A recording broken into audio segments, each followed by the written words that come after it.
In this episode, we'll learn about the 9 different types of leaders with psychologist Belinda Gore. Which type are you? Knowing yourself is critical to effectively lead others. Start figuring it out through this episode. Then, with one of our free leadership mindsets assessments, you'll learn how strong you are in the 7 traits great leaders hold. You'll find our assessment online at bit.ly/theleadership7. That's bit.ly/theleadership with a capital T and capital L and the number 7. bit.ly/theleadership7. Now, on to the episode and your first step towards self-discovery.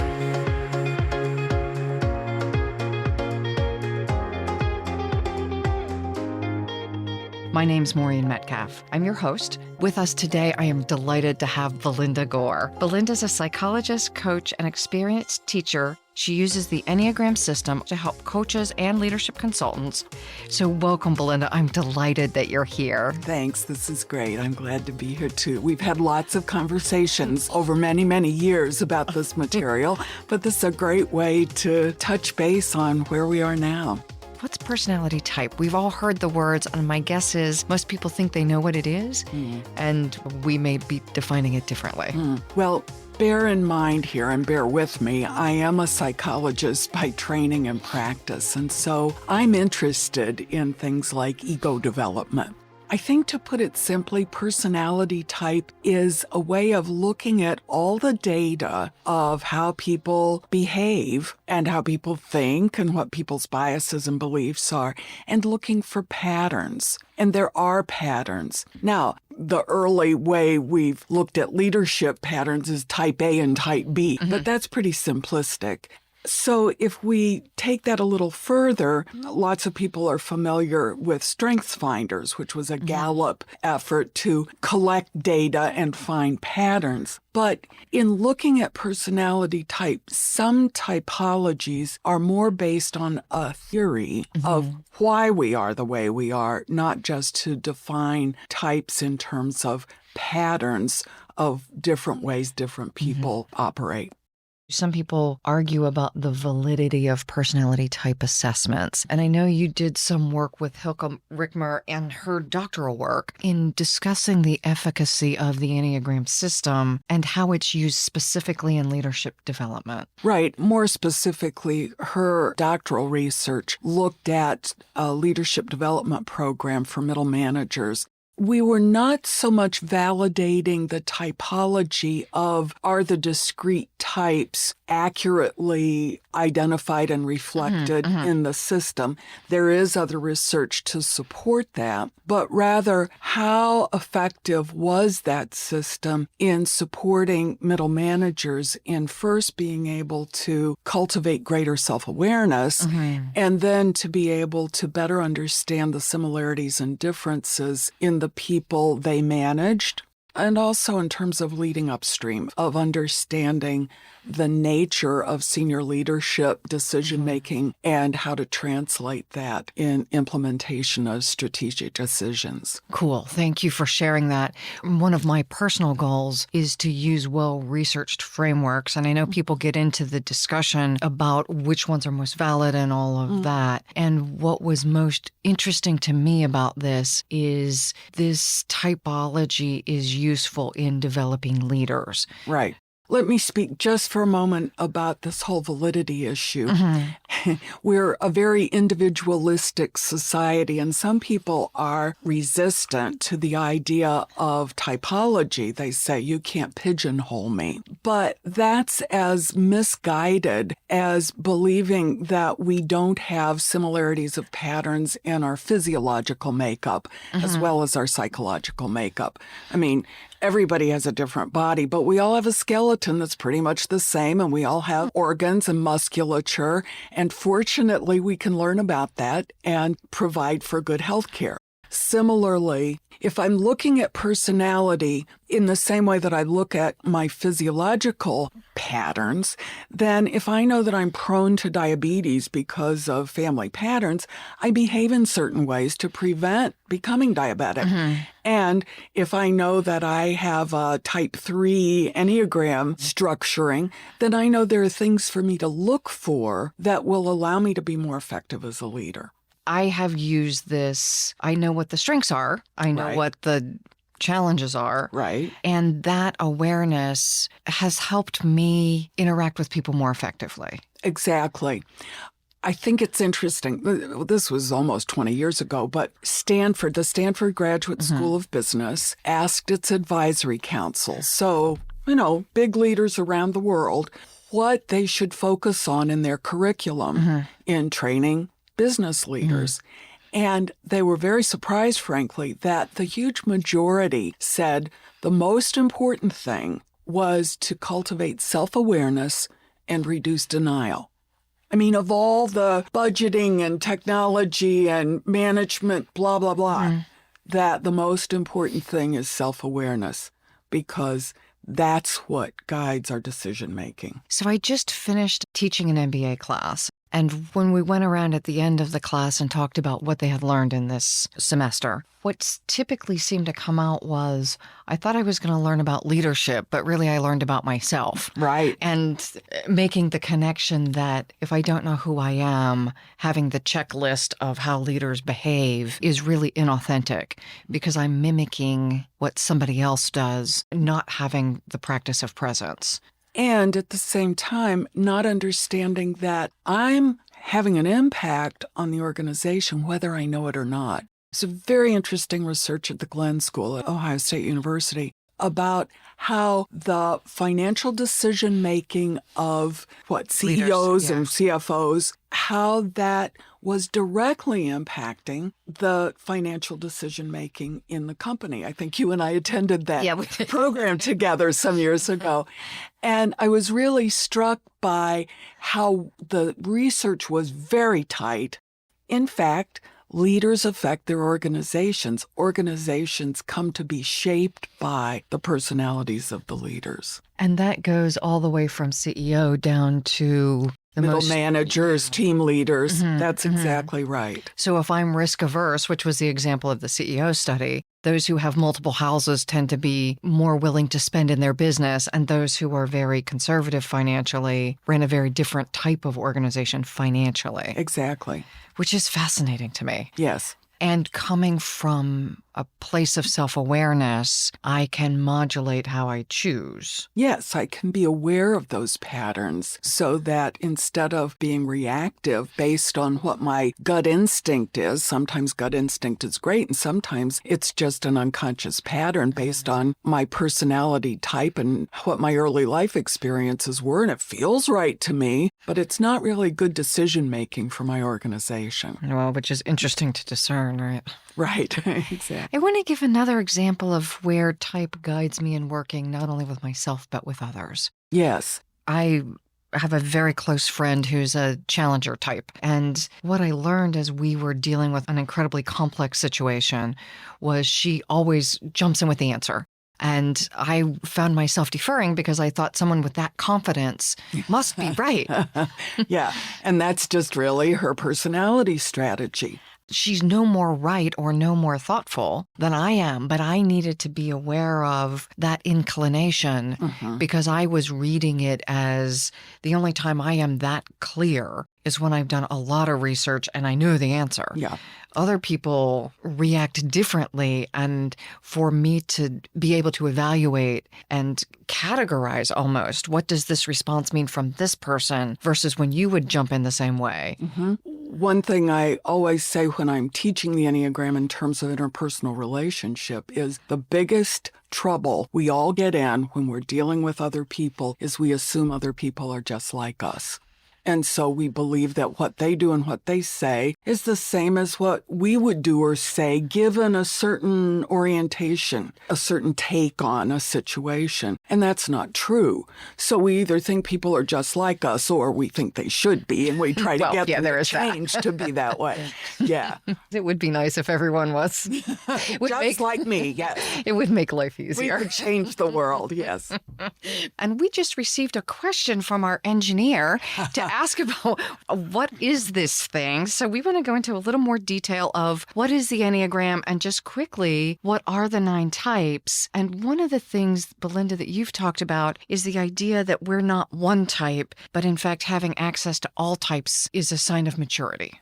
Right. So, first of all, Enneagram is based on the Greek Ennea for 9, and a diagram of 9 equidistant points around a circle. So there are 9 patterns that have been identified in 3 subgroupings. And I won't go into all of the various ways we can use the Enneagram, but it's really a pretty sophisticated tool. I often say that the Myers-Briggs type indicator, the MBTI, tilled the soil to get us ready for some more sophisticated ways of understanding how ego development works and manifests as different personality styles. A real quick run through. This is hardly fair to the system, but let's give it a try. Type 1 is sometimes known as the reformer, and Type 1 leaders are very clear about setting expectations, guidelines, the right way to do things, and can be rigid, but can also take that capacity for seeing the right way and recognize the kinds of improvements that need to be made. So they're leaders you can rely on to hold steady on a course. We think about people like, I'll use Ralph Nader, for instance, who was always looking to how do we improve? So it's that focus on improvement and reforming. Type 2 is sometimes called the helper. It's a more emotional type or style. And in leadership, these are leaders who are very concerned about the welfare and well-being, both of employees and of other people. And so sometimes leaders in nonprofits who are looking at how do we make the world a better place? How do we help people? So if you're a Star Trek fan, this is Dr. McCoy. Okay. And if you're a Star Trek fan, Type 1 is Spock. Spock, yes, indeed. Who seems somewhat unemotional, but we know underneath that he really does have some very clear emotional patterns. Type 3 is sometimes called the motivator. There are a lot of high-level leaders who function at Type 3 because there's an orientation to what will be successful. What will make the organization successful? What do we need to do to achieve our goals, to function in a way that will be both profitable and be admired in the industry? So higher level Type 3s are actually good leaders for organizations because our culture is somewhat 3-ish. Type 4 is, again, more emotional.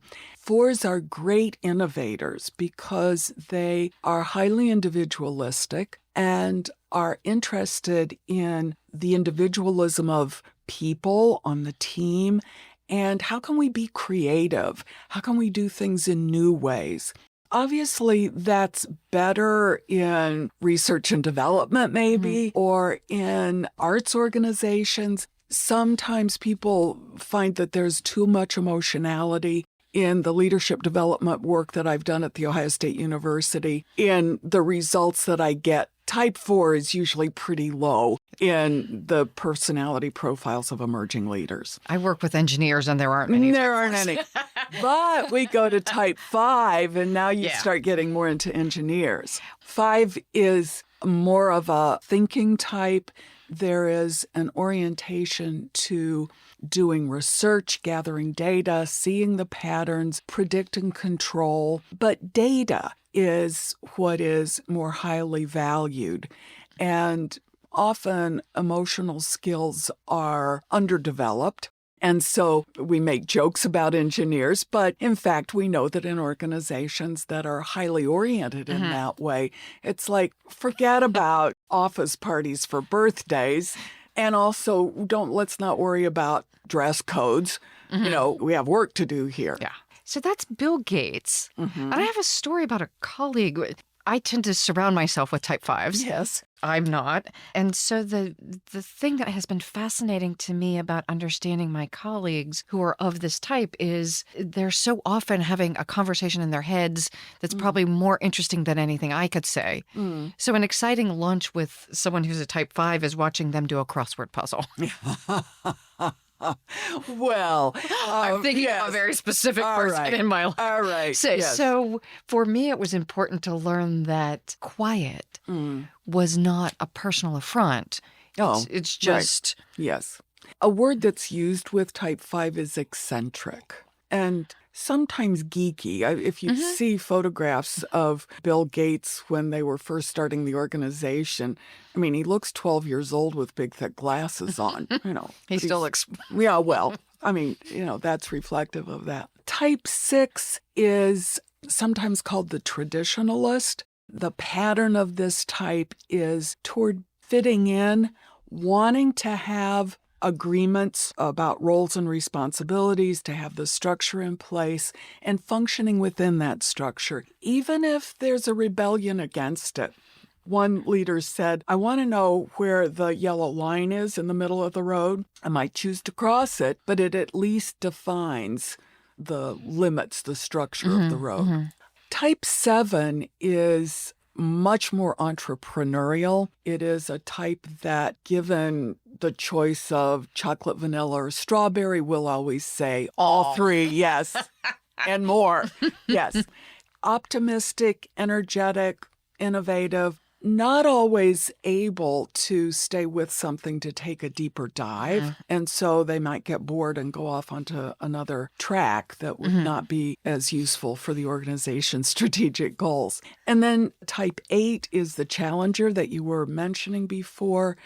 This is the boss, the kind of my way or the highway. And again, we have a lot of strong leaders in big positions around the world who function in that way. And I might say that both Trump and Putin are type 8 personalities. The image I have in my presentation is John Wayne. Sure. Yeah. But you can count on me. There is a solidity to that type. John Wayne is the version that's quieter. Okay. And there's a version that's not so quiet. Tony Soprano, for instance, is another version of that. So Tony Soprano and John Wayne. What I think is interesting here is physiologically that we respond to the leader who has the answers. So as physiological beings, we're almost programmed in some ways to trust someone like this, although I would not personally want Tony Soprano leading much of anything. I think when we talk about presence later, often people with type 8 personalities are large in their presence, whether that's a big body, a heavy body. But when they come in the room, you kind of feel the big personality. The big personality, exactly. Interestingly, big personality doesn't necessarily mean better leader. Exactly. But it's like the inner kid in all of us says, oh, here's a grown-up. He or she obviously knows what she's doing. That's not always true. There are people of this personality type who are not healthy at all, but they have the confidence and the presence to seem to say, follow me, we'll be fine. Yeah, follow me, we'll be fine, irrespective of the reality. Yeah, because follow me means we're going to do it my way. Yeah. Was it Patton who said, damn the torpedoes, full steam ahead? Whoever that was. It's like, we're doing this and damn the torpedoes. And that's not always a good position to take when you're leading. Especially in a complex environment. Exactly. Yes. Okay, and then type 9. Yes. The 9 pattern is sometimes called the peacemaker or the mediator. And the real strength here is the ability to see situations through multiple perspectives. When a person with a type 9 personality is well-grounded and pretty healthy, they can hold their own perspective and then identify with other people's perspectives as well. There's a capacity to feel into what's going on in the dynamics of the situation and maybe the leadership group or with the vendors or with the competitors, and sense a direction that will be the least conflictual, really. One of the examples I use here is Lincoln. Yes. So not that they avoid conflict when conflict is required, but they don't create additional conflict. And try to mediate. There's some debate about, is Obama a 9 or a 3? And as a 3, I tended to see some 9-ishness. I haven't talked with him, so I don't know. but his desire to find a way that would use diplomacy rather than force is more of a 9 style. We're not going politics, but to use examples of Trump being an 8, more force, Obama being, if not 9, strong access to 9, more diplomatic. As we think about who do we want leading our country or our company or our group, understanding these kinds of orientations is helpful. Yes, and different circumstances really call for different styles of leadership. But something you mentioned earlier is that the most important thing is that a leader is being authentic to her personality style, so that if I know who I am, I'm not going to try to pretend to be something else, but rather I'm going to recognize where my root core type is, and then know that I have access to all 8 other patterns, but I do that consciously rather than trying to mimic someone else. So let's talk briefly about that idea that I have access to all. We often put someone in a box and say you're a 3 or you're an extrovert or an introvert, as if that's a label that can't be removed. And you're saying, I know my core type, and yet it's like the dial on the radio. I can change the dial if I don't want to listen to the news. Right. The personality pattern is our default position. It's where we will go if we don't use consciousness to assess the situation and identify what is most called for. It's also, though, that if I know that I'm not a particularly good mediator, that would be useful for me to bring in someone else, to have a person with mediator skills on the leadership team and bring that person in and give them the support and the authority to do the things that I'm not so highly skilled at. We were joking about it would be nice if everyone were us. And yet the reality is effective organizations have all types. Yes. And hopefully in the proportion that allows us to do our work most effectively. Yes. So we would select based on personality type as well as skill, and often we call that fit. And what organizations have to be careful about is that they don't say, okay, here's our culture. This is who we want to be, so we want to bring in everybody who's just like us. And so the diversity isn't available within the organization. Lots of times I talk with HR people about diversity isn't just ethnicity, et cetera, but also in terms of orientation, perspective, personality patterns, and that a strong organization needs diversity in skills, in psychological skills to deal with a variety of circumstances in a highly changing world. So I think of the contrast between Obama and Trump. At any given time, you need both of those types on the team, but ultimately having strong capacity in both, rather than the pendulum swinging back and forth between administrations, having administrations that are highly populated with the capacity to be forceful and the capacity to be diplomatic. And as we spoke about Lincoln, I think one of the things that surprised so many people was that he brought onto his cabinet people who were supposedly his enemies. He understood the value of having all voices represented. And in fact, when we look at some of the Leader 2050 competencies, one of them is collaboration and the ability not just to get along with people who are like me, but the importance of soliciting alternate perspectives and integrating, not bending to, but you want force, you want diplomacy. What is the complex solution that leverages both qualities, and the proportion changes based on the specific situation. Knowledge of the Enneagram helps us understand the motivation behind certain behaviors so that we don't get caught in reactive behavior but can be responsive. And I think that's one thing you're talking about is how do we become responsive to the circumstances around us and make choices based on what tends to motivate me, and is that an appropriate response to what I'm dealing with in the moment? And how can I draw on other people's strengths to engage what they can be passionate about? Because that provides the extra energy that will keep a team going during difficult times, because somebody is passionate about one thing that can drive us forward, that can affect the psychological emotional field in the group, as well as just the tasks that need to be done. So as the leader of a group, highly important is that ability to sense and experience where people have energy, where they have an orientation or a bias, and basically like being a good chef.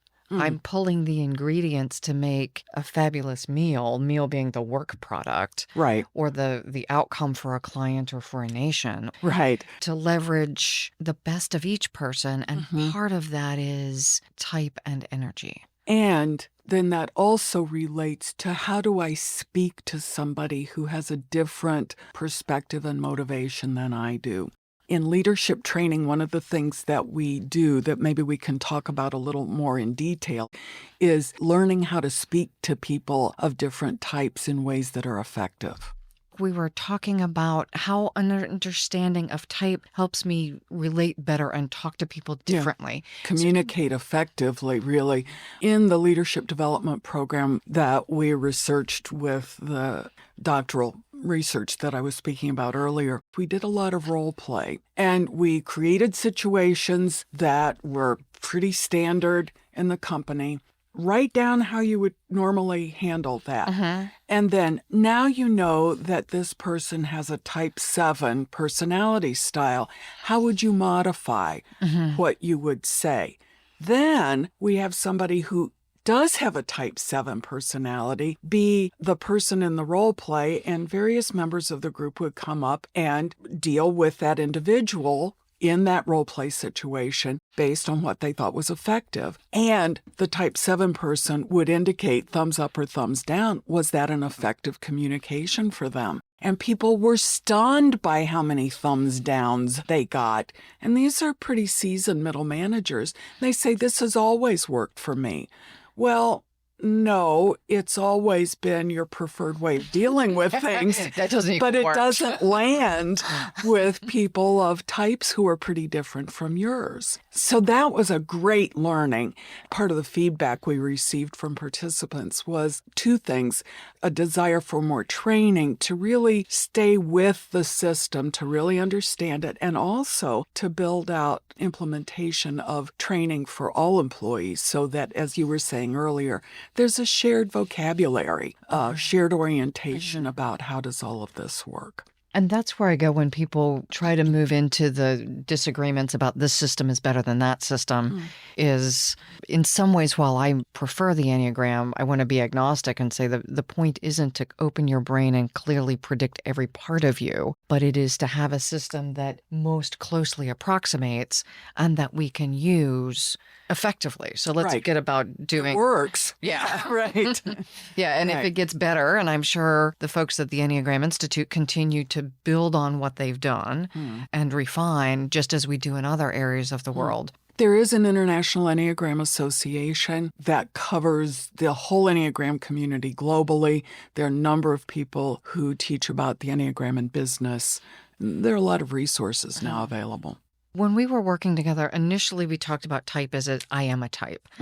And then we talked about I have access to all types. So it's not I have to narrow myself down and be a type 3. But in fact, as I mature, I have more access to all types. Can you speak to that a little bit?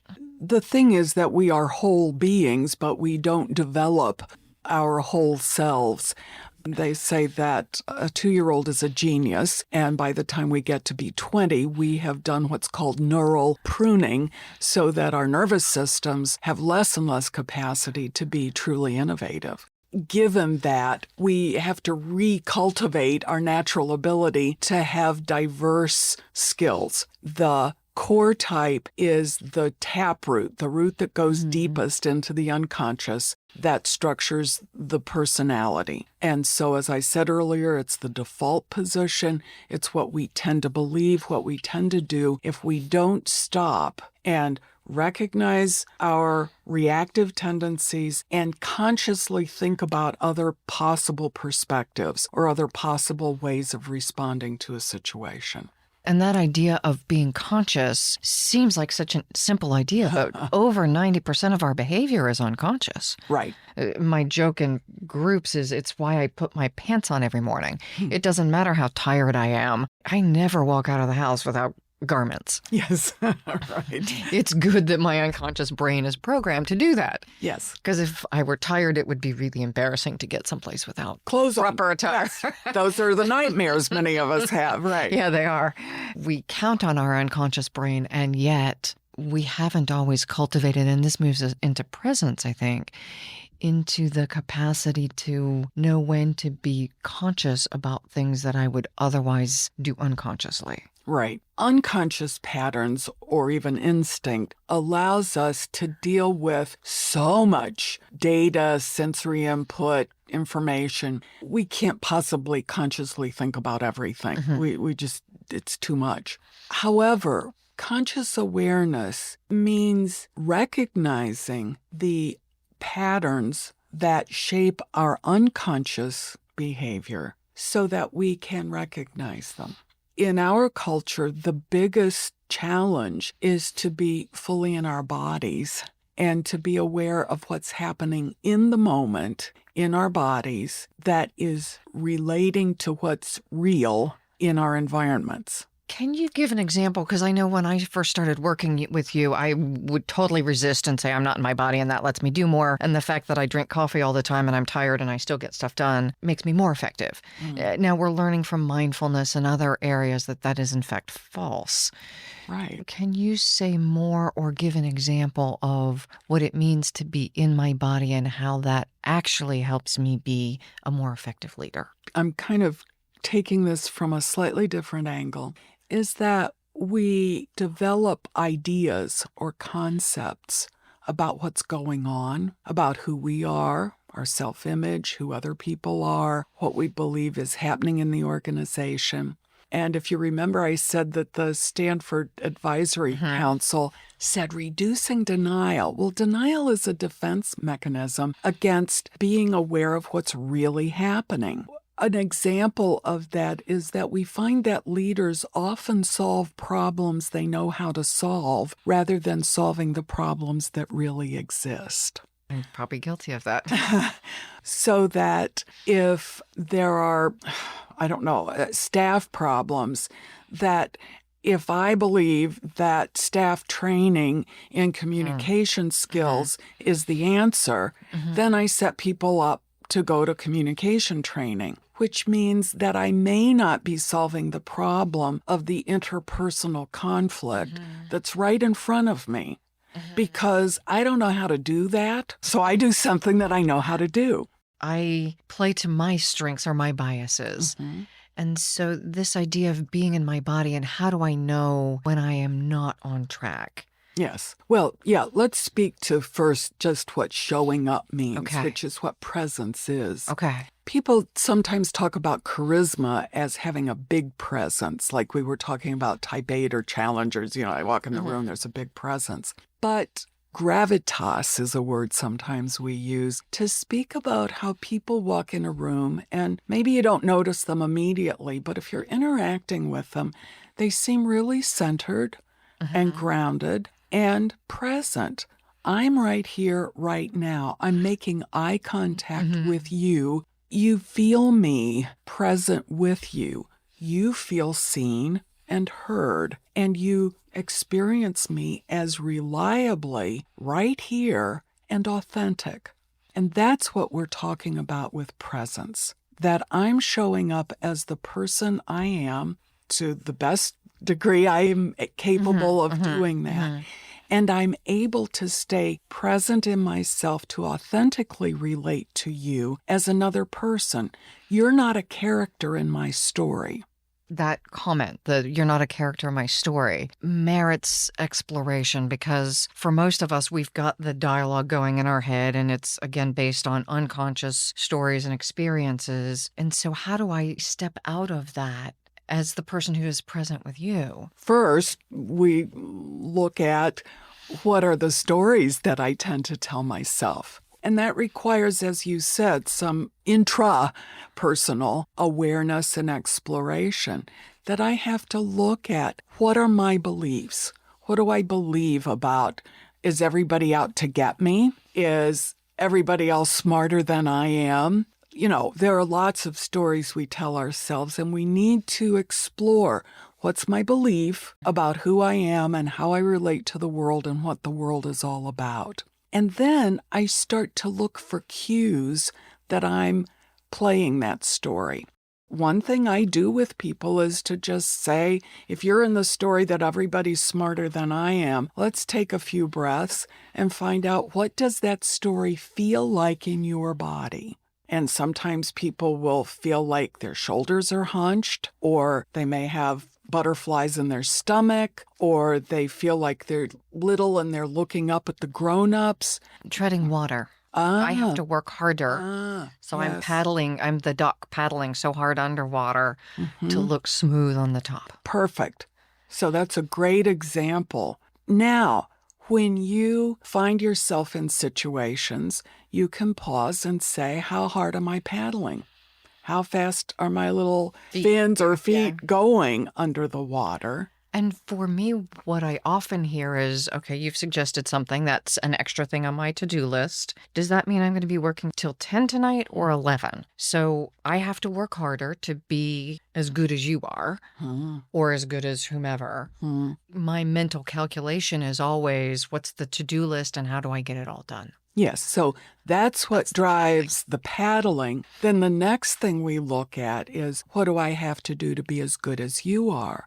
And that's a belief in a value being less than, and sometimes people feel better than, and sometimes people feel disconnected. So there are lots of ways that we discover we orient toward other people. Hopefully this gave our listeners an idea of gravitas, that by understanding who I am, being more self-aware, understanding my story and how that innately drives everything I do, I can unplug from that story and actually be present with the precious humans around me, whether they're my colleagues or my boss or my children or the kids at the softball team or someone in my community. That ability to be present is the biggest gift we can give people. And that's what authentic leadership is all about. And curiously, the more authentic we are, the more innovative we are.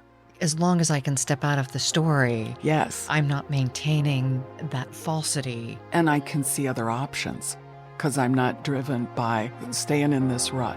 So thank you so much. Thank you.